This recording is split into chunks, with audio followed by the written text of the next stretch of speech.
Kanchipuram Varamahalakshmi Silks, the Grand Banarasi Mela. First time ever in Hyderabad starting from November 1st. ఒక్కొక్కరి కెరీర్‌లో జీవితం అలా వెళ్తూ ఉంటుంది. ఎవరో ఒక మనిషి రావాలా.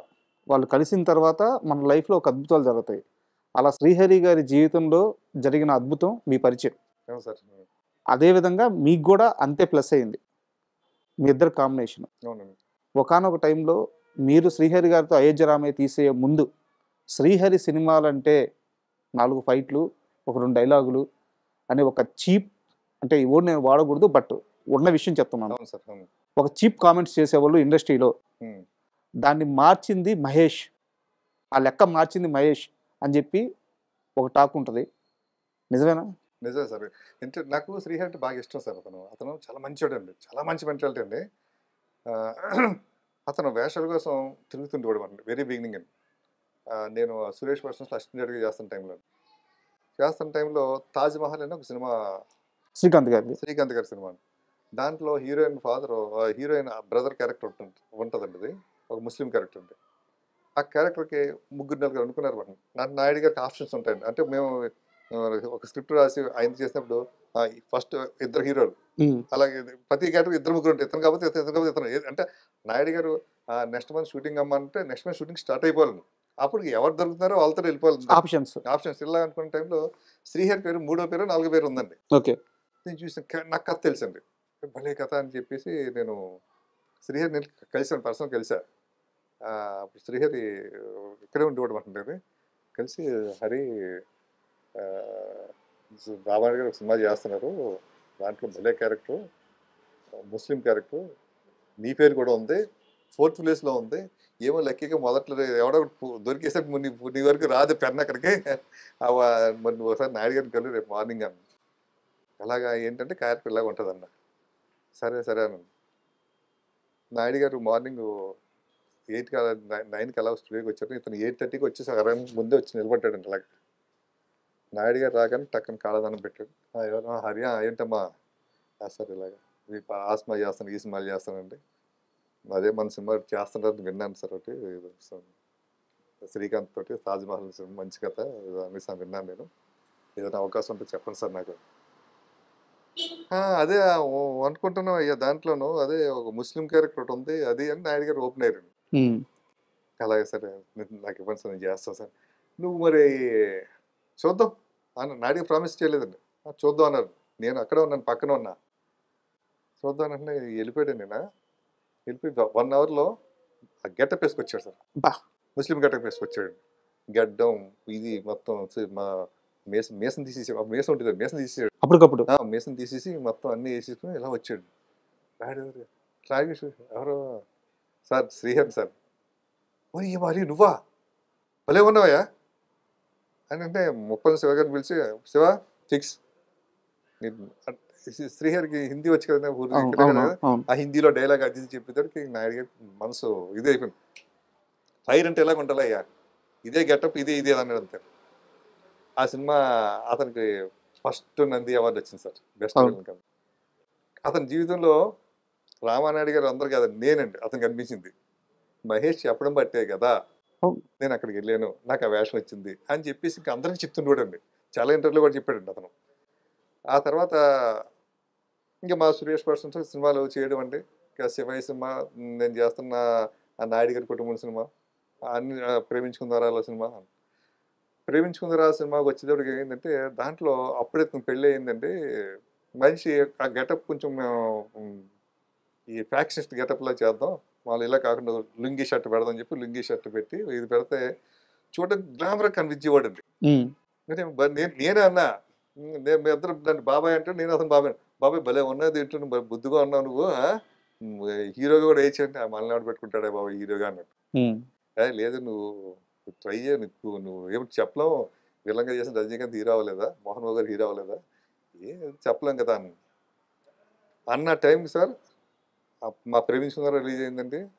మంచి హిట్ అయిందండి, అతనికి మంచి పేరు వచ్చిందండి. ఇమీడియట్లీగా ఒక 1.5-2 ఇయర్స్కి మా శివయ్య సినిమా అయ్యే టైంకి దాంట్లో కూడా మంచి క్యారెక్టర్ వేసాడు. శివయ్యలో కూడా అతను హీరోగా అవకాశం వచ్చింది సార్. ఏఆర్ఎస్ మహేంద్ర గారు ఒక చిన్న కథ అనుకుని, పోలీస్ కథ అనుకుని రాగానే ఫస్ట్ నా దగ్గరికి వచ్చాడు శ్రీహరి. ఓకే. వచ్చి నాకు హీరోగా అవకాశం వచ్చింది, ఇక డైరెక్టర్ ఎవరైనా చెప్పలేదు వాళ్ళు, నువ్వు చేయి బాబాయ్ డైరెక్టర్ కానీ, నువ్వు చే మనందరం కాంబినేషన్ చేద్దాం. నేను దండం పెట్టా. నా ఏం ఇక్కడ సురేష్ పర్సన్స్లో డైరెక్టర్ అవ్వాలని, నేను ఇక్కడే డైరెక్టర్ అవుతా, ఇక్కడ అయిన తర్వాత నేను బయట చేస్తాను. కానీ అప్పటికే అవన్నీ సంవత్సరం 2 సంవత్సరాలు 3 సంవత్సరాలు 5 సంవత్సరాలు ఎప్పుడైనా పర్లేదు, నా డ్రీమ్ నా ఫస్ట్ సినిమా రామానాయుడు గారి బ్యానర్లోను అనేసి అతను చూపించిన స్టూడియోలో ఫొటోస్ ఉంటాయి సార్. నాయుడు గారి పరిచయం చేసిన డైరెక్టర్ ఫోటోలు అన్నీ ఉంటాయి, నాయుడు గారి పరిచయం చేసిన యాక్టర్ ఫోటోలు ఉంటాయి, నాయుడు గారి పరిచయం చేసిన రైటర్ ఫోటోలు ఉంటాయి, నాయుడు గారి పరిచయం మ్యూజిక్ డైరెక్టర్ ఫోటోలు ఉంటాయి. అలా నా ఫోటో కూడా ఇక్కడ ఉండాలి. అది సరే ఓకే ఓకే అని అడిగిన అప్పుడు కేఎస్ నాగేశ్వరరావు పెట్టినారు సినిమాని, మంచి హిట్ అయింది. పోలీసు, దేవ, సాంబయ్య అయిన తర్వాత ఈ లోపల నాకు ప్రేయస్ రవి ఆ టైంలో అతను నా ప్రేయస్ రవి స్టార్ట్ అయ్యే టైంకి అతను హీరోగా ఎస్టాబ్లిష్ అయిపోయాడు. అంటే మాస్ హీరోగా ఏదో ఫైట్, పోలీసు, దేవ, సాంబయ్య 3 సినిమాలు అయిపోయాడు. నా ప్రేయస్ రవిలో అతనే బాబాయ్ నువ్వు ఫస్ట్ టైం డైరెక్షన్ చేస్తున్నావు కదా, ఏదో చిన్న క్యారెక్టర్ నేను చూపించాను, చేస్తా అన్నాడు. చేస్తాను, ఈ చిన్న క్యారెక్టర్ నేను చేస్తాను, నేను చిన్న విలన్ క్యారెక్టర్ ఒకటి ఉంది, మరి చేస్తావు, నువ్వు ఇప్పుడు హీరో కదా, నువ్వు నిన్ను అడగడం కూడా నాకు సిగ్గా ఉందన్న. లేదు నేను చేస్తాను, ₹1 కూడా తీసుకోలేదు సార్. అప్పుడు అతనికి 15 లక్షలు 10 లక్షలు 20 లక్షలు ఏదో ఇచ్చేవారు రెమ్యునేషన్లో. దీంట్లో 5 days 4 days చేశాడు. నేను మీకోసమే అంతే, నా కోసం ₹1 కూడా తీసుకోలేదు. సూపర్ తీసుకోలేదు, సినిమా చేశాను. ఆ క్యారెక్టర్ కూడా సరదాగా కామెడీగా బాగా పేలిందండి ప్రేయస్ రవిలో. శ్రీహరి గారితో మీరు తర్వాత సినిమాలు చేశారు, నేను ఆ సినిమాల ప్రస్తావనకు వస్తాను. అయితే మీరు ఆయన కెరీర్ స్టార్టింగ్లో చూశారు కాబట్టి ఆయన మీద ఒక ముద్ర ఉండేది, చాలా మొరట మనిషి, అండ్ బయట కూడా ఎవరికన్నా సహాయం అని వస్తే వాళ్ళకి సెటిల్మెంట్ చేస్తూ అండగా నిలబడేవారు అని చెప్పేసి ఇట్లాంటి ఒక టాక్ ఉండేది. మంచి టాకే ఉంది ఆయన మీద. అయితే రియల్గా ఎలా ఉండేవారు ఆయన పరిచయాలు కానీ ఆయన లైఫ్ స్టైల్ కానీ ఎలా ఉండేది? అంటే ఆయన ఫస్ట్ నుంచి కూడా ఆయన హైదరాబాద్ కల్చర్లో ఉన్నాడండి. ఈ రెజ్లింగ్లోనూ తర్వాత ఈ పహల్వాన్లతో తిరుగుతుంటాడు అంటున్నా. ఆయన ఇది బాడీ బిల్డర్ కదండి. ఆ ఫ్రెండ్స్ అంతా ఉండేవారండి ఆయనకి. అప్పుడు ఎలా ఉంటుందంటే ఒక మన యూసఫ్ కూడా బాడీ బిల్డర్ అనుకోండి, ఆయన శ్రీశైలం యాదవ్ అండి, మంచి బాడీ బిల్డర్ ఉండేవాడు. పహల్వాన్ అంటారు. పహల్వాన్ అంటే నాయకుడిని అర్థం అండి. ఆ నాయకుడిని లోకల్ నాయకుడిని చేసేసేవారు. అలాగే ఒక విజయ్ కుమార్ ఉండేవాడు పంజాగుట్లో, విజయ్ కుమార్ యాదవ్ అని, ఆయన పహల్వాన్ అంటే వీళ్ళందరూ ఈయన ఫ్రెండ్స్ అండి. అంటే ఫ్రెండ్స్ అంటే వీళ్ళందరూ జిమ్కి వెళ్ళడం ఇవన్నీ చేయడం అండి. అలాగే ఈయన షూటింగ్ అన్నప్పుడు వాళ్ళందరూ వస్తుండేవారండి, అందరూ సరదాగా మాట్లాడుతుండేవారు. తర్వాత చాలా మంచి మనిషి అండి అతను. ఎవరికన్నా ఏ కష్టం వచ్చినా అది లైట్ మ్యాన్ అవ్వచ్చు, ప్రొడక్షన్ బాయ్ అవ్వచ్చు, లేకపోతే ఒక డైరెక్టర్ అవ్వచ్చు, లేకపోతే హీరో అవ్వచ్చు, ఏదైనా సరే చక్కగా కూర్చొని మాట్లాడి డీల్ చేసేవాడు. డీల్ చేసి ఎవరికి ఏ కష్టం లేకుండా చేసేవాడు. తర్వాత అతనికి గుప్తదానాలు బాగా చేసేవాడు శ్రీహరి గారు. ఎవరైనా ఏదైనా వస్తే తీసుకుంచుకో, మళ్ళీ ఎవరికి చెప్పొద్దు అనమాట. నేను అంటే వద్దు బాబా అని చెప్పొద్దు పాపం, అతను ఇది ఉన్నవాడు, కొంచెం ఆత్మాభిమానం ఉన్నవాడు, మనం ఇచ్చామని తెలిస్తే మళ్ళీ ఏదో బయట ఏదో అనుకుంటారు కదా, శ్రీహరికి వెళ్ళి డబ్బులు ఇచ్చుకుంటే అది ఉద్యోగం అలా ఉండకూడదు అని చెప్పి బాగా చేసేవాడు. కష్టంలో ఉండేవాడి అవసరం తీర్చడమే కాదు, వాడి గౌరవం కూడా కాపాడేవాడు. గౌరవం కాపాడేవాడండి. అలాగే అతని దృష్టిలో అతను మంచి వర్కరు, లేకపోతే అతను మంచి టాలెంట్ ఉన్నవాడు అనిపిస్తే అతను రైటర్ ఉన్నామండి, లేకపోతే డైరెక్షన్ డిపార్ట్మెంట్లో ఉన్నవాడినామండి, లేకపోతే ఏదైనా సరే వాళ్ళని ఎంకరేజ్ చేసేవాడు. సూపర్. మన దేవి ప్రసాద్ ఉన్నాడు డైరెక్టర్, అవును, ఆయన ఫస్ట్ డైరెక్షన్ ఇచ్చింది ఆయనే అండి అవకాశం. బట్ ఆ సినిమా రిలీజ్ అవ్వలేదు అనుకున్నా. కోరరామకృష్ణ గారి దగ్గర దేవి గారు అలా చాలా మంది డైరెక్టర్లు ఆయన పరిచయం చేశాడు. అలాగే గ్యాప్ ఉన్న పలానా డైరెక్టర్ గ్యాప్ పొందింది, మంచి డైరెక్టర్ గ్యాప్ పొందని తెలిసింది అనుకోండి, మంచి డైరెక్టర్ అంటే చాలు పిలిచేవాడు. అతను హిట్లు ఫ్లాపులతో పనిచేసి పెట్టుకున్నాడు కదండి, చేసేవాడు. అంటే శ్రీహరి గారి గురించి మాట్లాడుతూ ఉంటే టైం తెలియదు, బట్ మీకు ఇంకా జర్నీ చాలా పెద్దది కాబట్టి ఒక రామానాయుడు గురించి కానీ లేకపోతే ఒక శ్రీహరి గారి గురించి కానీ మనం మాట్లాడుకుంటూ మొదలు పెట్టామనుకోండి, రోజులు ఉంటుంది సార్. నా దగ్గర అంత మ్యాటర్ వాళ్ళతో అంటే నాకు వాళ్ళతో అంత బాండింగ్ అండి. అవును, అందుకే నా దగ్గర కూడా క్వశ్చన్స్ అయిపోవట్లేదు.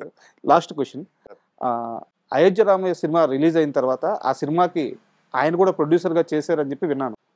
ఆ సినిమాలో తన షేరు మిగిలిన డబ్బులతో ఇప్పుడు ఉండే ఇల్లు కొన్నారు. ఇండస్ట్రీలో ఎవరు వచ్చినా సరే ఇది మహేష్ ఇల్లు అని చెప్పేవారట. అవునండి, ఎందుకంటే ఆ ఇల్లు గృహప్రవేశం రోజు అండి, ప్రెస్ వాళ్ళందరూ వచ్చారని అందరూ కూడా చెప్పారు, ఇగో ఈ డైరెక్టరే మీరు అన్నాడు. దానికి ఒక స్టోరీ ఉంది సార్ ఆ ఇంటికి కూడా అండి. నేను ప్రేయస్ రవి సినిమా చేస్తున్న టైంలో ఆయన డైరెక్టర్ సాగర్ గారి సినిమా ఒక సినిమా ఉండేదండి. ఆ సినిమా షూటింగ్ చేస్తున్నట్టు నా ఇంట్లో. ఓకే ఆయన డేట్స్ కోసం ఓటర్ కలడం కోసం వెళ్ళా. శ్రీహరి గారు ఉంటున్న ఇల్లు షూటింగ్లు ఇచ్చేవారు నా ఇల్లు. ఎవరిదో ఇల్లు అది. ఓకే ఓకే అంటే భలే బాబా ఇల్లు ఎప్పుడన్నా మన ఇల్లు కొనగలదంటే ఇటువంటి ఇల్లు కట్టగలగంతా అని అన్నాడు నాతోటి. ఎప్పుడు స్టార్టింగ్ లో ఆ, నేను ప్రేయస్ రవి డేట్లు అడగడానికి వెళ్ళినప్పుడు ఆయన ఆ సినిమా అంటే ఇది సాగర్ గారి సినిమా సార్, డైరెక్టర్ సుమన్ గారి హీరో అండి. ఓకే ఆ సినిమా షూటింగ్ జరుగుతుందండి. ఏమో నువ్వే కొనొచ్చేమో కదా బాబు, దాని ఏమంతా 2-3 సినిమాలు టప్ ఇట్లు పడితే ఏమంతా టప్పుని కొంటావు అంటే, ఆ కోర్టు ఎంత ఉంటుంది ఇది అన్నట్టు, కోర్టు ఎంత ఉంటుంది అన్నట్టు. ఏముంది నీకు లెక్క ఏముంటుంది, డబ్బులు వస్తే నీకు తెలియదు కదా అన్న. అదే మాట నాకు చాలా నువ్వు అన్నాయి మహేష్ ఆ రోజు బాబాయ్, అదే ఇల్లు కొని పడదబ్బా మనం. నా మైండ్లో అలా ఉండిపోయింది. మనం అనుకున్న టైం అలాగే అనుకుంటా. అది కూడా నీ సినిమా డబ్బులతోటి నువ్వు డైరెక్ట్ చేసిన సినిమా. ఆ సినిమా ఆయన ప్రొడ్యూసర్ అండి, అయోధ్య రమేష్ అండి. వేరే ఆయన ఉన్న ప్రకాష్ రెడ్డి గారు ఉన్నారు, ఆయన తక్కువ పార్ట్నర్, ఇది షేర్ ఎక్కువ. సూపర్ కదా. అయ్యో సార్ నాకు అది అయ్యి అనిపిస్తుంటే ఒకసారి తదాస్తు దేవత ఉన్నారేమో అనిపిస్తుంటుంది. మేము అనుకున్నాం కరెక్ట్ అంటే దీవించేది. ఒక రోడ్డు మీద నిలబడి ఒక ఇల్లు చూసి ఇలాంటి ఇల్లు కొనగలను అనుకున్న ఇల్లే ఆ కొనేసారు. ఇంట్లో షూటింగ్ అండి, ఆ ఇంట్లో ఉన్నాను హాల్లో అండి. ఆ ఇంట్లో హాల్లో షూటింగ్ చేస్తే ఆయన కూర్చున్నాడు, కూర్చున్నప్పుడు మాటలు డిస్కషన్ ఉంటుంది. అండ్ ఫైనల్ గా అంటే ఇంకొక క్వశ్చనే శ్రీహరి గారి గురించి. ఈ మధ్యకాలంలో వాళ్ళ వైఫ్ డిస్కో శాంతి గారు ఇంటర్వ్యూకి వచ్చారు. మా ఆయన చనిపోవడానికి కారణం చుట్టూ ఉన్న స్నేహితులే, ఆయనకి ఆరోగ్యం బాగలేదని తెలిసినా సరే వాళ్ళు ఆయన్ని మిగతా పార్టీలకు కానీ మిగతా అలవాట్లకు కానీ దూరంగా ఉంచలేదు. వాళ్ళు ఆయన్ని అలవాటు చేసి దానికి వ్యసనం చేసేసి ఆయన చనిపోవడానికి కారణం చుట్టూ ఉన్న స్నేహితులే కారణమయ్యారు, అండ్ డాక్టర్ల తప్పు కూడా కారణం అని చెప్పేసి ఆమె ఒక స్టేట్మెంట్ ఇచ్చారు. మీరు ఆ టైంలో శ్రీహరి గారు చనిపోయిన టైంలో మీరు ఆయన టచ్లో ఉన్నారా? అసలు శ్రీహరి గారి మరణం చుట్టూ ఏం జరిగింది? అంటే సార్ పాపం ఆయన హెల్త్ ఎప్పుడు పట్టించుకోలేదు సార్. అంటే ఇప్పుడు తన బాడీ బాగా గట్టిగా ఉంటుంది కదా సార్, అలా ఉండేవాడు కదా. అటువంటిది నేను ఒకరోజు నైట్ ఆయన మగధీర సినిమా అండి, Magadheera cinema super duper hit అయిందండి. అయిన తర్వాత చాలా ఆయనకి ఎనలేని పేరు తీసుకొచ్చింది నా పేరు మగధీర సినిమా. ఆయనకి అంటే క్యారెక్టర్ ఆర్టిస్ట్గా కూడా ఆయన రేంజ్ ఎక్కడికో తీసుకెళ్ళిపోయింది, అవును అవును ₹1,00,00,000 పైగా తీసుకెళ్ళిపోయిందండి. ఆ టైంలో ఆయన నేను కలిసి డిస్కస్ చేస్తున్న వేరే సినిమా అంటే వేరే ఒక gang mafia gang backdrop cinema చేద్దాం అని ఒక ఇంగ్లీష్ పిక్చర్ ఒకటి ఉందంటే దాన్ని ఇన్స్పిరేషన్గా అనుకుని డిస్కస్ చేస్తుంటుండేవాళ్ళం. చేస్తుంటే నైట్ నేను 12-1 గంట వరకు ఉండేవాడిని. ఆ రోజు ఆయన బాగా డ్రింక్ చేస్తున్నారు. దాంట్లో తీసుకున్న డైలీ అలవాటు అండి, తీసుకుని సడన్గా వామిటింగ్ అయ్యిందండి. శ్రీహరి గారికి. ఆ వామిటింగ్ వేరే కలర్లో వచ్చింది. తర్వాత ఇంకా ఆయన నైట్ పడుకున్నాడు. ఇంకా నేను వెళ్ళిపోయిన డిస్కషన్ వెళ్ళిపోయిన తర్వాత నెక్స్ట్ చూపిస్తే ఆయన కొంచెం లివర్ బ్లడ్ అది వామిటింగ్ అది ఒక టైపు పసర్లా పడింది అంటది. ఓకే నెక్స్ట్ ఆయన టెస్ట్లు చేయించుకుంటే కొంచెం లివర్ డ్యామేజ్ అయిందని అన్నారు. ఆ విషయం నాకు తప్ప ఇంకెవరికి చెప్పలేదండి. ఆయన బాబాయ్ ఇలా అన్నారు, పెద్ద దీనికి టెన్షన్ పడాల్సిన పని లేదు అని చెప్పి ఆయన కేరళలో ట్రీట్మెంట్ చేయించుకున్నారు. కేరళ ట్రీట్మెంట్ చేయించుకున్నారండి. మీకు ఒక సినిమా డాన్స్ సీన్ అని ఒక సినిమా ఉంటుందండి, అవును మీకు దాంట్లో ఆ వేరియేషన్ కనబడుతుందండి. ఒక షెడ్యూల్ అంతా బాగుంటాడండి, నెక్స్ట్ షెడ్యూల్ వేరే దాంట్లో చూసేటప్పటికి సన్నగా ఉంటాడు. కేరళ వెళ్ళేటప్పటికి కేరళ ట్రీట్మెంట్ చేయించుకున్నారు. ఆయన మొత్తం ఒకేసారి ఒక 20 కేజీలు డ్రాప్ అయిపోయాడు. అయినా కూడా బాగుంది అంటుంటే తప్పితే ఆయన ఏంటంటే దాచిపెట్టుకున్నాడండి. ఆయన హెల్త్ విషయం దాచిపోయిన అంటే ఆయన గుంట్లో బాగున్నట్టు చేసుకున్నాడు అందరి దగ్గర. ఓకే రెండోది ఆవిడ శాంతి గారు చెప్పారు కదా, ఆయన ఎవరు పిలిచినా కూడా వెళ్తుంటాడు అంట. అది పార్టీ అవ్వచ్చు, లేకపోతే పెళ్ళి అవ్వచ్చు, చావు అవ్వచ్చు, ఏదైనా సరే అతను ఎవరు ఇప్పుడు మీరున్నారనుకోండి, మీరు పరిచయం లేకపోయినా అన్న నేను ఇలాగ పలానా షాప్ ఓపెనింగ్ చేసి పెట్టుకున్నాను అన్న, మీరు వస్తే బాగుంటుంది ఇది ఇచ్చారు. వచ్చేవాడు ఆ రోజు గ్యాప్ ఉందనుకోండి, వస్తాను తమ్ముడు అని అడిగోడు మేనేజర్ని, ఏమైనా షూటింగ్ ఉందంటే లేదంటే వచ్చేవాడండి. అలాగైనా ఎవరిని కాదనివాడు కాదండి. వచ్చినప్పుడు సరదా కూర్చొని తిరుగుతుంటుంటారు కదండి.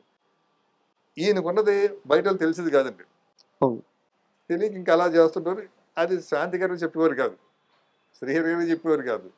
ఇంకా అలాగే ముదిరిపోయిందంటే కానీ ఏదన్నా సరే భగవంతుడు రాతంటుంది. మనం మీరు వెళ్ళారా చనిపోయినప్పుడు? నేను దగ్గర ఉన్నాను. దగ్గర ఉంది. ఆయన చనిపోయిన తర్వాత నాకు ఫస్ట్ అక్కడి నుంచే కాల్ వచ్చిందండి, బాంబే నుంచే కాల్ వచ్చింది. ఇలా శ్రీహరి గారు ఇలా ఇలా అనేసి మేకప్ మ్యాన్ ఉన్నాడు, నేను ఆయన ఫోన్ చేశాడు మధ్యాహ్నం 12 గంటలకు ఆ టైంకి, అలా 1 గంటకి ఆ టైంకి ఫోన్ చేశారు. నమ్మలేకపోయాను, షాక్ అయిపోయాను.